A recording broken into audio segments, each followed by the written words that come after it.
Georgetown. I'm Beverly Enos, and you're watching Spotlight Georgetown. You can find us Fridays, Saturdays, and Sundays, 8 a.m. and 8 p.m. Now, this is part of your cable. This is your cable station. It is part of your cable bill, cable process. So take advantage of it. Come down, learn how to use a camera, learn how to do editing. They have some really good equipment down here. You have more computers than you've seen in one room in a long time. So come and have some fun. If you'd like to be on the show, let me know, and we'll make sure that we get you in the hot seat. Now, today we're going to be talking to AlexBoylan. Welcome. Thank you. Thank you for having me. Now, you're a Georgetown kid. I am born and raised. Played soccer, basketball, all the theater, really involved in the town and school. And you have a family here in Georgetown? I do. Yeah, my father's the minister of the Byfield Parish Church. Mm-hmm. Even though it's called Byfield Parish Church, it's literally in Georgetown. That's because it moved. Yeah. Right. Well, actually, the old church, they draw a line right through. Half the people in the congregation were in Byfield, and half of them were in Georgetown at the same time. So, but yeah, and my father and my mother still live here, and my brother Andrew, who wrote the film we'll be talking about, he lives in Ipswich. Okay. Mm-hmm. And that's the same brother that... Different brother. My brother Andrew he's a writer, and he wrote the script. My brother Alex lives out in California where I live. And he's the one that won the Amazing Race. The very first Amazing Race. It was the second one. Oh, was it the second one? Well, he's the one that got me hooked on the show. It's a good show. Yeah, it's a lot of fun. Out of all the reality ones, I'm so glad he did that one. Yeah. And it's one of those shows that you can sit there and go, oh, I've been there. Mm-hmm. Oh, I've been there. Exactly. I've been there. Yeah. And that's what prompted him to make Around the World for Free with AlexBoylan, where the audience tells him where to go, and then he goes. So then people would be like, well, that's my friend he's staying with. Yeah. And your parents always traveled. We traveled so much. In 1994, when I was 14, we went to Turkey, Greece, Scotland, and Paris for the 3 months. So right off the bat, we were traveling and all over the place. Your mom has a necklace that she has charms from the different places. She does. And I have bracelets. So one day we were together and we were comparing it. I think it was at a library or something. Yeah, I just went to India with them a few years ago. They're really big travelers, and it was really good for us kids because they'd pack us up and be like, we're going to go. And it was great. So, for kids to be able to see the world, it gives you a wonderful feeling of confidence. Uh-huh. Which they did, obviously. For me, I feel like it was great. I'm just so thankful to live in this country. And I feel like you kind of have to travel and see before you start, taking things. I don't take anything for granted, especially being a woman, because I went to Turkey back in 1984 when I'm 14, seeing the way women are treated. That impacted me so much at a young age that for now I'm so grateful. And then I went to India a few years ago, and I'm like, man, life is good. Life is really good. I've been to those same parts, and you're very happy to step back into American soil. And to live somewhere where I can do whatever I want to do. If I want to make a movie, if I want to be an entrepreneur and I want to create something, we live in a country that we have the opportunity to do that. And being in places where there's just no opportunity really it's difficult. Yeah. It is. How did you get into the acting business or the movie business? Which one came first? Well, when I was really young, I started at my father's church, and I started at Georgetown High School. I was the star of all the plays. We did Bye Bye Birdie. We did How to Succeed in Business Without Trying, The Sound of Music. So I really started at Georgetown, and I just loved it. I right from my first time doing it, I was like, oh, this is the thing for me. I love it. The second I got up on the stage, and I love sports too. It's kind of in between the soccer and plays. I couldn't decide my favorite, but I went into acting, and then I ended up moving to Los Angeles when I was 19 years old. I was very young.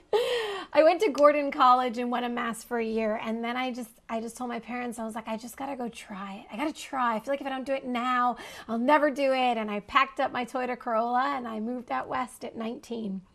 And it was quite the adventure. I became homeless a year after that, and but I stuck it out, and it was the best thing I ever did, and now I'm doing pretty good. So, did you get more education out there? Did you go to some more college, or did you go to acting schools? I went to acting school. I studied with a man named Harry Master George for 6 years. He's incredible. Like Robert Redford and Bancroft studied with him. Oh, wow. Yeah, his list is impressive, and he was my mentor for 6 years.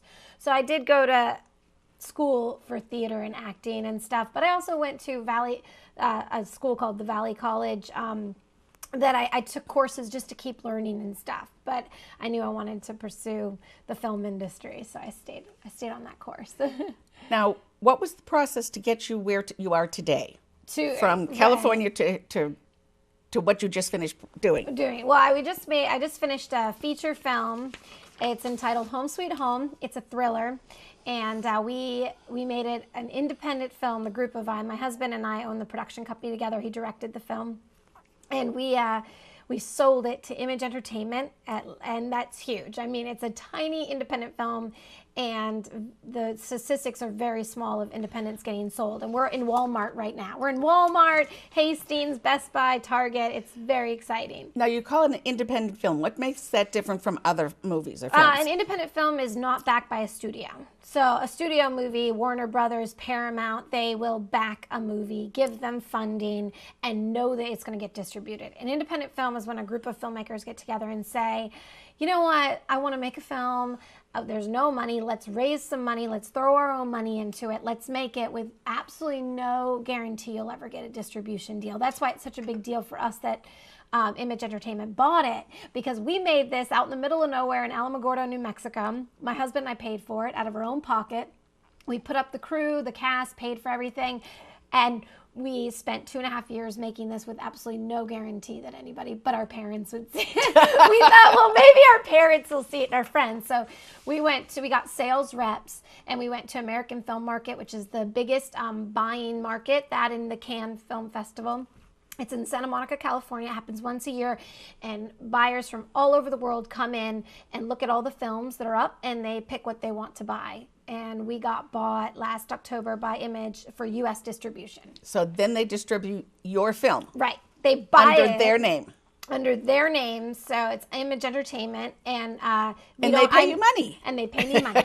And then I no longer own the rights to it. Like, they own all the rights in America. We actually just sold to South Korea, so that company owns it in South Korea, and then we'll sell to England, and each different territories buy it. So, but I'm sorry, you asked me the process of how I got it. There's just so much to cover. But, well, I started just acting at 19. I started studying, and I did a lot of independent films, but I felt like as an actor, I was very frustrated that you can't work hard enough to succeed. You can't. You go into an audition, and it's somebody else's choice. You know what I mean? Like, whether they like your hair color, your eye color, your voice. So I just got kind of sick of putting my fate in someone else's hands. And a few years ago, I decided to produce a play. And I was like, I just want to do it myself and pick myself and put myself in it. And I just got hooked at producing because I got to be a part of a project from the beginning to the end. Whereas an actor, you step in, they've already done all the pre-production, you do your job, you walk away, and then there's just something really amazing about being in a project that becomes like your baby. You know, you make it and you do everything. And even though I'm in Home Sweet Home and I'm the star of it, I'm actually more proud of the fact that I created it. I made it. So that makes it so different. Now, how did you fund the movie? Did you do fundraisers? Well, we did a fundraiser on Kickstarter. Have you heard of Kickstarter? Mm-hmm. That's a website where people can donate money. I have a friend who opened a bookstore, and he put it up on Kickstarter and said, hey, will you donate money for me to start my own bookstore? So it's for anything, and it's called Kickstarter.com. There's also Indiegogo, and we did put up on Kickstarter. We put up a video. It's still there to this day. You can go watch Home Sweet Home's video of how we did that. And we just asked our friends and family, would you donate some money? And we also gave rewards at the end of it. So everyone who donated a certain amount got signed DVDs, because I have the DVD with me. So this is the DVD of my movie. It's so exciting. And it's a thriller, though. Not a horror movie. It's a thriller. It's like suspense. And then we just, signed them and sent them off. So it was like you get a gift for donating money. So we raised $2,400 on that website, but the rest of the money came literally out of my husband's and my pocket. Like, we saved money and we just spent it all on the movie. But then everybody worked for free. We shot the movie on 80 acres of land out in Alamogordo on my husband's parents' property. Okay. So we did everything very in kind. Everybody gave us donated stuff, so we didn't have to spend. Now, who was on the team making the movie? Oh goodness, there's actually only about 6 of us. 6 people made it. My husband, John, is the director. Him and I produced it. One of my best friends, Raquel Cantu, plays the villain. A girl is a villain. Very female-driven movie. Female villain, female protagonist, and the victim. So, and then she was in that, and then another friend of mine, Lorena Segura York. She works a lot in television. She's one of my best friends. I called her up. I'm like, you're coming to the middle of nowhere and you're going to be in my movie. And she was like, okay. And then we had Richard Galley was our director, photographer, and C. McClellan was our gaffer, and Andrew Majorano was our sound guy. So we just had a few of us, and we all literally slept in sleeping bags while we were making the movie. And yeah, we were living on location and making the movie at the same time. How long did it take to do the actual filming? 28 days. 28 days. For 28 days, but the movie altogether took 2.5 years from pre-production to post-production to selling it. Quite the process. Big part of your life. Yes. You also starred in a 12-episode web series called Flock. I did. Now, what is a web series? Okay. We're talking to Georgetown people that may not. I don't know what it is. A web series. It's a young person thing. It's the internet boom. You know what I mean? And I think now, like, short films have become YouTube videos. You know how you can watch that. That's how I kind of consider. You know, it used to go to festivals and you had to get people in the audience. Now you can just throw things online and millions of people can watch it at once. But a web series is kind of like a short content TV show. So the web, people have very short attention spans. They don't want to sit there for a half an hour. It's interesting. Isn't that funny that you'll do that at your TV, but you won't do that at your computer? You know what I mean? TV's bigger. Yeah, exactly. You lay down on your couch, but when you're at the computer. So web series are about 3 minutes long, and it's kind of like a mini show. And that's like Flock. It's 12 episodes, but each episode's 3 minutes long. And we would put it out once a week until it aired. And we're on blip.tv/Flock. It's about a traveling con artist religious couple that does door-to-door baptisms and exorcisms. And it's a dark comedy, and it's so much fun. And it's just, my father's a minister, so obviously it has nothing to do with true people of the faith. It's really just using people who use it to make money, but it's funny. We had a lot of fun, and I play it kind of an evil person. It was fun. That's what make believe is all about. I wanted to get to. Now that earned some awards. We did. We launched it on blip.tv, which is it's like YouTube, but it's actually where they just want web series, like good content. YouTube is so saturated. There's hundreds of thousands of videos, but Blip is an actual web series website if you want to go and watch great content. We got picked staff pick of the week. We won best drama. We were on their homepage for a full month because they loved our show, and it's a really good show. And anybody can have an attention span of 3 minutes. Exactly. It's only 3 minutes, and the first episode's 3 minutes. If you don't like it, you don't have to come back for more. But now, you also write for a female filmmakers online magazine called Ms. in the Biz. Yes, I do. I know the editor who started this magazine. It's for women, written by women. The statistics of women behind the camera in the film industry are actually very small. And I have a lot of other friends who are filmmakers as well.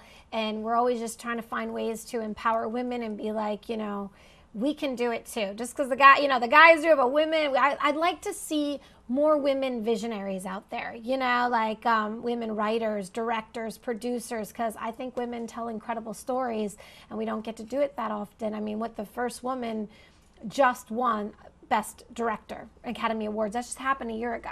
Yeah. For the first time ever. This is 2013. Yeah, exactly. And so I do write for that magazine. In fact, today it's missinthebiz.com, and today my blog this month went live called What's It Worth It to You? And I just kind of write about making sacrifices in the film industry, how to do it, and how to do it with no money. And I'm really trying to be very specific on how we'll probably talk about my app game. My team and I created an app game for the iPhone. That was the next question. Yay! Good. Live action app game. What is that? Yes, and if we launch this, which we hope by Christmas, we'll be the first people to ever do this. So we made a live action. Live action means it's a movie. It's real people. It's not cartoons. And it's a choose your own adventure. I don't know legally if we're allowed to say that because they copyrighted that. But, in the 80s, those books where you can make choices. Well, we thought, what if we did that now, but in a different form as filming. But we couldn't figure out where to launch it. If we put it on the web, there's no money in web series. There's no money in the web. So we kind of held off, went and did Home Sweet Home, got connected to a programmer who does app games. And we said, well, what if we did is it possible to do a live action movie where you make choices along the way? And he said yes, and I don't know why no one's done that before. So we spent about a year of our life writing it, shooting it, editing it, because it's not linear. You know what I mean? Like, we have these huge boards at home with like all these different choices, and we had to shoot every different thing. So you play a pizza delivery boy. And the object of the game is to deliver the pizza, and you have to get through this neighborhood. So right off the bat, you get your job, and it's like this dorky guy. He's really funny. And you go out, and it's ride a bike, walk, or skateboard. Those are your three choices. How do you want to deliver your pizza? Now, this is something I'd play on my iPad or... Yes, I have it on my iPhone right now. We're just beta testing it at the moment. We're hoping, like I said, to launch by Christmas. It's called Your Pizza Adventure. And then, and there's 250 different decision points throughout the game. And it's just funny. Everybody wants pizza, so everybody in the neighborhood's trying to get your pizza, whether it's, a homeless man wants it, or an old lady wants it, or a dog, and you have to, like, make all these choices to win the game. And it's that's cool. Really fun. And we made it very for children, because Apple will rate you, so it's family, kids friendly. It's totally G, nothing wrong. It's all cute and fun. Now, you were talking about women getting into production. How did you change from the acting into the production end? Well, I just one day decided to do it, and I think that's a big thing. A lot of people ask me, how'd you do this? How'd you make a feature film, or the app game, or the web series? I think you just have to do it. You know what I mean? You can say, everyone tries to make things so complicated. You just decide, you know what, I'm going to do it, and you put your mind to it, and you accomplish it. And that was like, after spending a lot of time pursuing acting and deciding I want to do a play, I was like, I have no idea how to produce a play, but I'll figure it out. And each day I figured out a new thing, and then we sold out every single night in Los Angeles for the play because it was so good. That's very brave. Well, I'm going to give Mom, Pa Boylan, my parents, a lot of credit. That was actually the last question. Okay. You're a local girl from Georgetown. I am. How did your parents influence and encourage you to just be so brave? I'm going to cry. They were amazing. My parents, that's what all growing up, they said you can do anything you want. I never felt like if there wasn't anything that I wanted to accomplish, I couldn't. And even moving to Los Angeles, my dad was like, my parents helped me get out there. And when I got out there, I was crying and I was scared. And my dad said, you know what? We can turn the car around and go right back home if you don't want to. And they just were so supportive. There was no judgment that we had just gone all the way to LA and I'm crying. And they're like, no, you have to stay. They were just, and we traveled a lot. We saw the world. They said, and they're very quiet people. You think they're quiet? Have you met my mother? My mama talks, but my dad's quiet. He has to be because Miriam talks so much. But they're quiet. But my mom does a lot, and they all their kids. My brother my brother lives in California. My sister wrote 2 books. She's a missionary. My other brother's a writer. My other brother's a producer. We're all kind of out there, and we all work for ourselves, which is another interesting thing. I'm like, none of us work 9-to-5 jobs. We all are entrepreneurs trying to create our own thing. And I think they were watching my dad sort of not have a traditional job and being able to do all these other things made us go, I want that freedom if I want to do something else. If I want to go to my daughter's soccer game, he was at every soccer game. They were very supportive, and they still are. And I call them with my crazy ideas, and I'm like, I think I'm going to do this. And they're like, you do it. You can do it. And I can see them doing that. So I give it all. I give so much credit to my parents. They're great. And you're only in Georgetown for a short time. You're coming back out to the West Coast? Yeah, I'm working on an HBO miniseries, doing crew on an HBO miniseries called Olive Kittredge. It was a Pulitzer Prize winning book, and they're doing it here in Rockport. So I'm here for that right now, and then I'll go back out west, and then hopefully we're launching the app game. We're going to go and we're making another film. We're going to make a faith-based family movie next. Oh, nice. My sister wrote a book, and we're going to base the movie off of her book and market them together. Oh, that's terrific. Yeah, my parents are very proud. When you get that open, come on back. Okay, will do. Thank you very much. Oh my gosh, thank you. It has been so much fun. So fun. Thank you. Thanks for having me. This is Spotlight Georgetown. I'm Beverly Enos. Watch for her. She's going to do some really good things. That's right. You can find us 8 a.m. and 8 p.m. Fridays, Saturdays, and Sundays. Thank you for joining us. Bye for now.